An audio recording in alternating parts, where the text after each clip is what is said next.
kalau memang ini merupakan lembah subur, maka kita tahu persis bahwa ada hasil yang bisa ditimbulkan dari sini, dari lembah yang subur ini untuk kemakmuran mereka.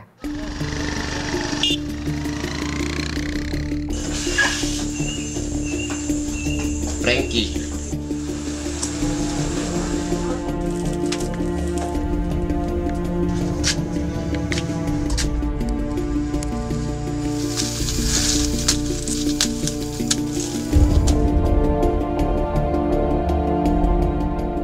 Papua dikenal sebagai tanah surga yang berada di bagian timur Indonesia, sumber daya alam yang melimpah seperti hasil tambang, kekayaan laut, serta jutaan hektar hutan menjadi daya tarik utama dari Papua. Lahan subur di bumi Papua menyimpan potensi besar di sektor pertanian, di mana hasilnya berperan penting di dalam sistem ekonomi berbasis agrarian, terutama untuk menjamin keamanan pangan, baik di tingkat lokal maupun nasional. Papua adalah sebuah kontradiksi. Dengan sumber daya alamnya yang melimpah, kemiskinan masih menjadi wajah utama bagi tanah Papua. Kutukan sumber daya alam seolah menemukan pembenarannya di tanah surga ini. Keterisolasian wilayah dan minimnya pelayanan publik memberikan sumbangan besar bagi tingkat kemiskinan di Papua. Kurangnya keterampilan membaca kebutuhan dan ketidaktepatan pemberian dana membuat program pembangunan di Papua kerap salah sasaran. Apakah ini menjadi sesuatu yang dibutuhkan? Artinya pemerintah belum mampu untuk membaca apa yang merupakan kebutuhan masyarakat. Hanya asal dana turun, bangun, buat. Tapi tidak membaca tentang kebutuhan masyarakat. Masyarakat butuh apa? Apa yang perlu dibangun? Memperhatikan permasalahan tersebut, kemitraan menggandeng IFGI, Indonesian Forestry and Governance Institute, mencoba menghidupkan pertanian melalui program agroforestry sebagai model pemberdayaan ekonomi masyarakat dan mendorong lebih jauh keterlibatan pemerintah daerah untuk perbaikan pelayanan publik di Papua dan Papua Barat. Program ini dilaksanakan sejak tahun 2010 hingga 2014 yang berlokasi di wilayah Kaimana, Pegunungan Bintang, Jayawijaya, Mimika, dan Sorong. Sebelumnya masyarakat di sini bikin kebun secara tradisional. Mereka buat pagar keliling kebun itu sebelum mereka membuka kebun. Kalau kebun itu sudah tua, mereka biasanya pindah lagi ke kelompok yang lain atau buka kebun yang baru. Tanam sekali jadi, tanam sekali, panen sekali, habis. Nanti baru olah lagi. Hal ini yang selalu saya tekankan buat mereka, bahwa bertani bukan cara begini kalau mau menjadi seorang petani yang sukses. Kerjasama multi pihak menjadi kunci keberhasilan program agroforestry. Pemerintah daerah, kelompok adat, dan gereja merupakan stakeholder utama dari program ini. Kalau strategi standar yang kami lakukan, karena begitu kita masuk ke suatu wilayah, itu kan pasti dalam tanda petik kula nuwun ke pemerintah daerah. Jadi kita bagaimana sedapat mungkin masuk itu lewat masyarakat-masyarakat adat seperti suku, marga, dan sebagainya. Kemudian pemahaman karakteristik juga budaya. Saya bersyukur bahwa kemitraan hadir waktu itu bulan Desember dan dibuat pelatihan di bawah di dekat gereja situ bagi ibu-ibu yang hadir waktu itu. Mereka dilatih untuk bagaimana cara menanam. Tetapi yang paling penting sebenarnya bagaimana kita masuk ke sana itu bisa membangun trust, kepercayaan. Kalau kepercayaan itu sudah terbangun, gitu ya, istilahnya kalau orang dulu itu geni, itu-ini diturut, gitu kan. Sekali lagi kami ucapkan terima kasih, sudah diterima, sudah dianggap sebagai keluarga, sudah dianggap sebagai saudara. Kami lebih percaya kepada tim kemitraan karena tim kemitraan begitu ya masuk ke kelompok kami dan kami merasa lebih dekat itu karena tim kemitraan ini bisa masuk sampai di kampung di mana ada kelompok-kelompok yang kami dampingi, kami lakukan di kampung-kampung sehingga kami merasa lebih dekat. ya lebih akrab dengan tim kemitraan. Jadi tidak macam yang program-program lain ya. Jadi mereka datang harus turun tinjauan lapangan dulu, mereka harus lihat ke sana bagaimana dengan tanggapan ini masyarakat. Mereka langsung turun dengan bibit, mereka langsung ya kasih praktek. Jadi sama-sama dengan masyarakat untuk bagaimana cara membuka lahan.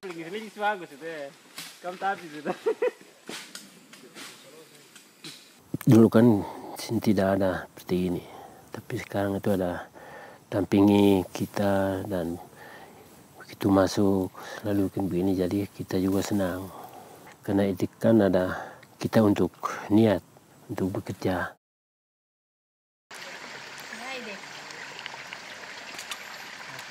Pertama kali kemitraan itu datang ke Pikes ini mau bagaimana bekerja sama dengan kelompok kami, lembaga lokal, yaitu YAPMI. YAPMI itu adalah Yayasan Bina Marga Witawaya. Jadi ada kelompok masyarakat itu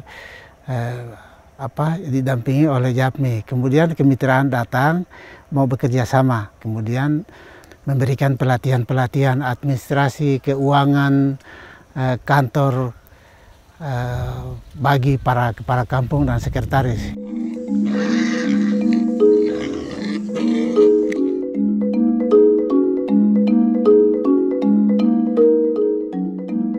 Sekolah Lapang Petani atau SLP disiapkan sebagai media pembelajaran bersama dalam bentuk kelompok-kelompok tani yang mengelola demplot sebagai model agroforestry. SLP memperkenalkan metode bertani yang baik dan teknologi sederhana kepada petani di dalam setiap anggota kelompok. Tahun 2011, IPKI datang dari Jakarta mau datang ke Timika ini dan kasih latih pelatihan pertanian di tempat saya di Kalkabor.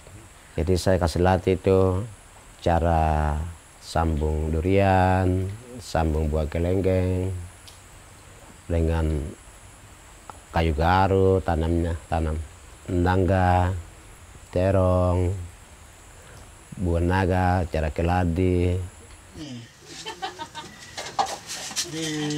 Di sana kami diberikan sedikit pembinaan, lalu sudah kami diajarkan bagaimana cara buat pupuk organik. Kemudian kami juga diajarkan bagaimana bisa buat ya jarak tanam. Kemudian bagaimana kami itu diajarkan sambung pucuk. Lalu kami diajarkan juga itu pestisida organik. Kami bisa tanam stroberi. Kemudian juga itu advokat. Tapi kalau nanam baru berapa tahun? Pertama, pohon ini dari awalnya tidak buah. Ketika dari kemitraan mereka datang di sini dan mereka melatih kita suntik dalam pohon ini. Ketika kami suntik, terus kami berikan obat, terus lalu kami tempel obat. Ketika 6 bulan kemudian dan dia berbunga. Ada sini, oke.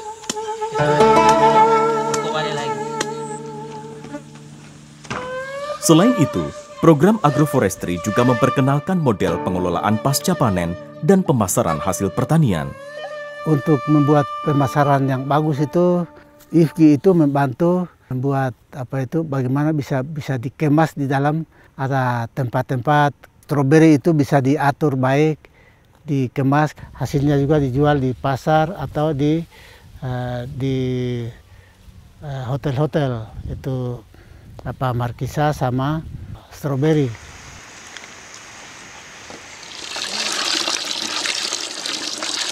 Kemudian juga jahe itu dibakar lalu dikemas bisa dipasarkan seperti itu. Dulu itu kami buat jahe itu kami bakar saya isi besar-besar seperti isi di plastik besar begitu. Tapi sudah IFGI datang jual seperti ukuran vetsin macam itu ya, ukuran plastik kecil-kecil itu satu bungkus itu jual 2.000. Nah, itu betul sangat laku. Jadi hasilnya itu adalah bunga kol kepala, kol, lalu kemudian sawi putih. Selain sawi putih, buncis, daun bawang, wortel.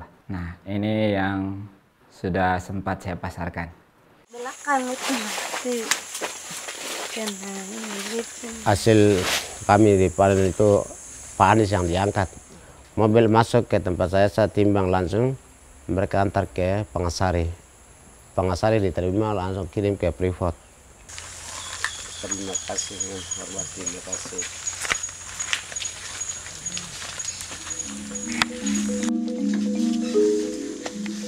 Program agroforestry juga mendorong lebih jauh keterlibatan perempuan. Saat ini, para perempuan telah berperan aktif dalam kegiatan pembelajaran dan pengelolaan sekolah lapang petani. Pelatihan pengelolaan ekonomi rumah tangga membuat para perempuan mampu mengelola pendapatan tambahan dari hasil panen.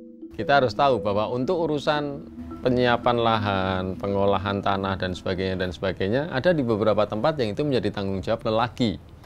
Tapi urusan pemeliharaan, manen dan sebagainya itu adalah urusan perempuan. Karena saya mau katakan bahwa hampir sebagian besar hidup di sini, hidup masyarakat di sini, itu amat bergantung pada perempuan.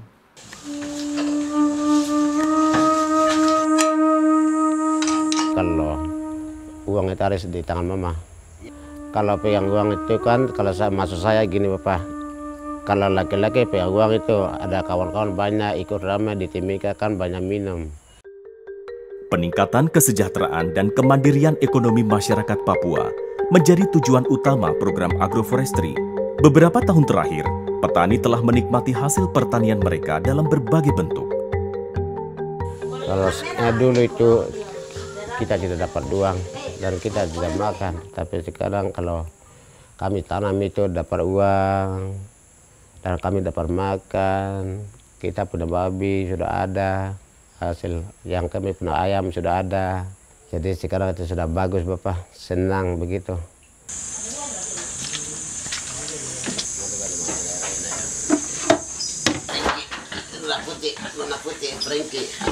Nah, dari sana kita juga kenalkan kepada masyarakat untuk pengelolaan ekonomi rumah tangga sederhana lah. Saya jual keladi di pasar itu, saya dapat 1 juta. Kalau 1 karung itu 350. Kalau 2 karung itu 650. Kalau 3 karung itu 1 juta. Dari TV datang itu dibantu, mereka senang supaya uang yang dapat itu sebagian itu simpan di bank. Kalau sebagian itu beli makanan, beli beras, beli gula kopi. Untuk babi punya beli babi punya makanan, ayam punya makanan, ikan punya makanan begitu.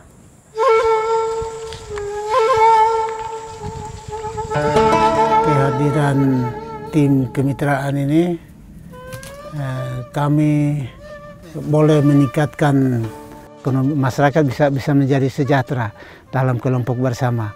Uang dari kelompok ini biasanya jual ke pasar, kemudian dikumpul, sudah 1 tahun itu mereka biasanya bagi sama-sama itu. Kalau ada hari-hari, biasanya hari-hari raya, Natalan, Paskah, itu biasanya uang yang dikumpulkan itu kemudian dibagi bersama itu. Sehingga ini mereka bisa beli pakaian, kemudian bisa juga bisa beli minyak goreng, sabun, garam, vetin itu. Artinya dengan kehadiran kemitraan ini ya sudah, puji Tuhan kami bisa menyekolahkan anak-anak, bisa sampai ke perguruan tinggi.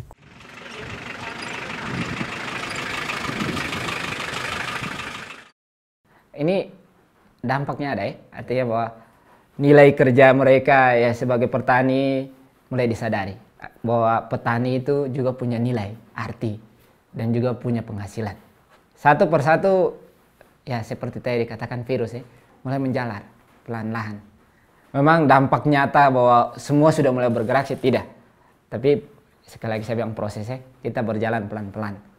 Saya harapkan itu, ada harapan yang saya ungkapkan. Ke depan mereka bisa banyak yang mulai bertani, bercocok tanam. Anggota kelompok tani dalam Sekolah Lapang Petani didorong untuk mereplikasi model agroforestry di tingkat rumah tangga. Replikasi ini dilakukan pada lahan tidur untuk optimalisasi pemanfaatan lahan dan peningkatan pendapatan rumah tangga.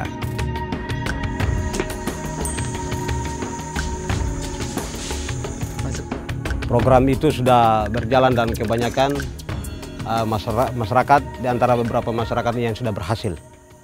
Di antaranya 25 kakak yang sudah terlaksana untuk melaksanakan lahannya atau membuka lahan langsung mereka tanami, dan satu keluarga juga sudah berhasil, contoh seperti jagung yang sudah diberikan atau bibit jagung yang sudah diberikan oleh kemitraan ini ditanami dan sudah hasilnya sudah dijual. Dari 18 kering ini yang sudah mulai hidup dalam pertanian, artinya mereka sudah mulai belajar untuk bercocok tanam itu, yang mulai dampaknya meluas itu pada Chef Kosi, Anelagak. Sementara yang lain yang saya berjuang untuk kembangkan dalam pertanian sayur mayur, itu yang sudah mulai berjalan, yang tadi kita kunjungi Moai, Holima, dan Wiletulik. Ada banyak hal yang memang menjadi upaya-upaya yang dilakukan oleh pemerintah daerah untuk peningkatan agroforestry ini. Pengalokasian dana di Dinas Kehutanan, Dinas Pertanian atau rumpun ekonomi itu setiap tahun meningkat. Jadi komitmen pemerintah mungkin bisa dilihat dari situ ya, dari pengalokasian dana di SKPD rumpun ekonomi, bagaimana kita memberikan dana yang secara signifikan itu setiap tahun meningkat, sehingga itu bisa menjawab kebutuhan masyarakat di tingkat bawah dalam hal peningkatan ekonominya. Yang pertama kami senang karena sistematika kerja dari lembaga-lembaga donor ini rapi, tertib, lalu pola-pola pembinaan ke masyarakat juga bagus karena pendampingannya itu terstruktur. Nah, ini pertama yang kami senang karena sistem kerjanya bagus. Nah, seperti 4 tahun terakhir ini kerjasama dengan IFGI dan kemitraan sudah kita jalin. Contohnya seperti di Limau Asri sudah ada kelompok-kelompok yang dibina oleh kemitraan, oleh IFGI sendiri. Nah, hal-hal seperti itu tentunya menjadi sangat membantu kami pemerintah daerah dalam hal peningkatan kebutuhan daripada ekonomi masyarakat tani. Jadi ada untuk mengembangkan pertanian di Papua. Saya lihat kalau kemudian dihubungkan dengan program pemerintahan yang akan datang, isu yang akan datang, kedaulatan pangan, ini menurut saya sangat penting. Karena harapan kami 3-4 tahun yang akan datang, Papua itu harus sudah bisa mandiri pangan ya, maksudnya mandiri pangan dan tidak tergantung terlalu banyak terhadap suplai dari wilayah luar. Dan harapannya dia bisa menjadi salah satu pensuplai untuk pangan di Indonesia yang berasal dari Papua.